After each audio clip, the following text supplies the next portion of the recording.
जय श्रीराम दाइ र म निस्क्यौँ वीरगन्जमा त एउटा मिटिङ थियो। मिटिङ पछि हाम्रो भेटघाट भयो नितेशजीसँग, अनि गफसप हुन थाल्यो। त्यो मार्केट पोजिसन के छ कसो छ यताउता, अनि दाइले एकछिन बेलुकातिर हामीलाई घुमाउनु भयो वीरगन्ज बजार। अनि त्यसपछि बिहान हामी फ्रेस भएर खाना थाल्यौँ, ब्रेकफास्ट खाएपछि चाहिँ हामी निस्किनु पर्ने थियो नारायणघाट।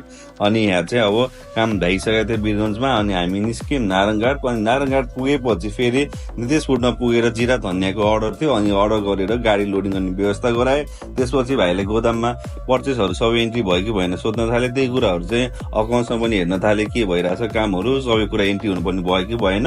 बेलुकातिर चाहिँ दाइसँग बसेर मैले ट्र्याकरमा कसरी सिस्टममा अपडेटहरू गरिरहेको छु, के गरिरहेको छु, डेबोबाट लेजर कसरी चढिरहेछ, कसरी चेक गर्छुहरू कुराहरू बुझाइरहेको थिएँ। दाइले खरेर हेर्नुभयो, अनि बिलहरू नै आज पर्चेस भएको देखाइरहेको थिएँ।